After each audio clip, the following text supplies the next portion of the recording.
रीमा, स्वागत है आपका दस्तक लाइव में। आइए बढ़ते हैं इंदौर की खबरों की ओर।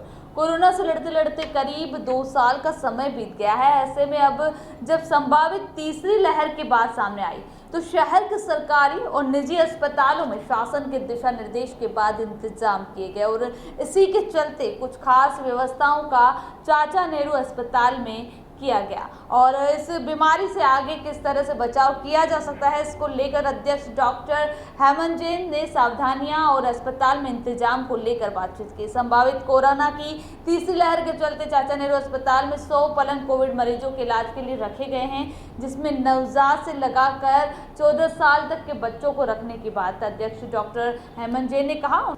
उन्होंने कहा कि इंतजाम को ध्यान में रखते हुए 100 पलंगों में लगभग सभी जरूरी संसाधन लगाए गए हैं और जिसमें ऑक्सीजन लाइन और अति आवश्यक चीजें शामिल हैं। डॉक्टर्स, पैरामेडिकल, नर्सिंग स्टाफ के इंतजाम की पूरी तैयारी भी इस अस्पताल के लिए पूरी कर ली गई है। इसके साथ ही वह अपनी बात को विस्तार से बताते हुए कहते हैं कि हाँ, कुछ संसाधन की हमारी मांग है जो कि जल्दी पूरी हो जाएगी। डॉक्टर जैन ने वैक्सीन को पहला बड़ा उपाय बताते हुए खुशी जाहिर की। कहा कि 18 से ज़्यादा उम्र वालों को पहला वैक्सीनेशन लग चुका है और वैक्सीन का लगना ही तीसरी लहर को रोकने में बड़ा कारगर साबित होगा। डॉक्टर जैन ने आगामी कुछ दिनों तक शहर में होने वाले सामाजिक, राजनीतिक और धार्मिक आयोजन में भीड़ इकट्ठा न हो, इसका ख्याल रखने की सलाह भी दी। चाचा नेहरू अस्पताल में हमने संभावित तीसरी लहर के मद्देनज़र 100 बिस्तर हमने कोविड अस्पताल के रूप में रखे हैं, जिसमें हम नवजात से 14 साल तक के बच्चे रखेंगे। इसमें हमने 30 बेड PICU के, 15 बेड NICU के, 40 बेड HDU के और 15 बेड हमने ऑक्सीजन बेड रखे हैं। कुल मिलाकर 100 बेड हमने इसके लिए चिन्हित करे हैं। हर बेड पर ऑक्सीजन की लाइन डल गई है, ऑक्सीजन कनेक्शन है, सक्शन का कनेक्शन है, जिससे हम वेंटिलेटर, बाईपैप और दूसरी मशीनें आराम से चला सकते हैं। हर बेड पर इलेक्ट्रिकल फिक्सचर्स हैं, पॉइंट्स लगा दिए गए हैं, जिससे हम multipara monitor, pulse oximeter, suction machine use कर सकते हैं। इसके साथ जो इक्विपमेंट्स और जो संसाधन है उसकी तैयारियां पूरी कर ली गई हैं।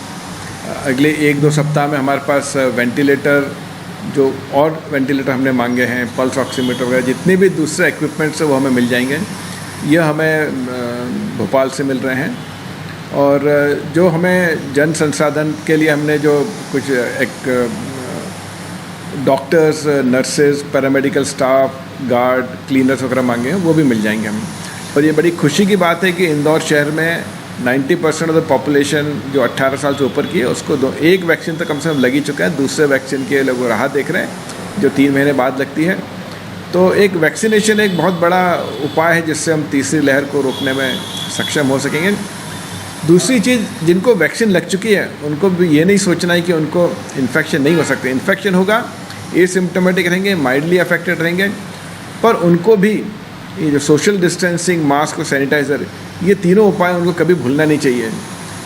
2 वैक्सीन लगने के बाद भी हमेशा मास्क यूज़ करना चाहिए, सोशल डिस्टेंसिंग रखना चाहिए। जहाँ तक ज़रूरत नहीं हो भीड़ भाड़ वाले इलाके में नहीं जाएं।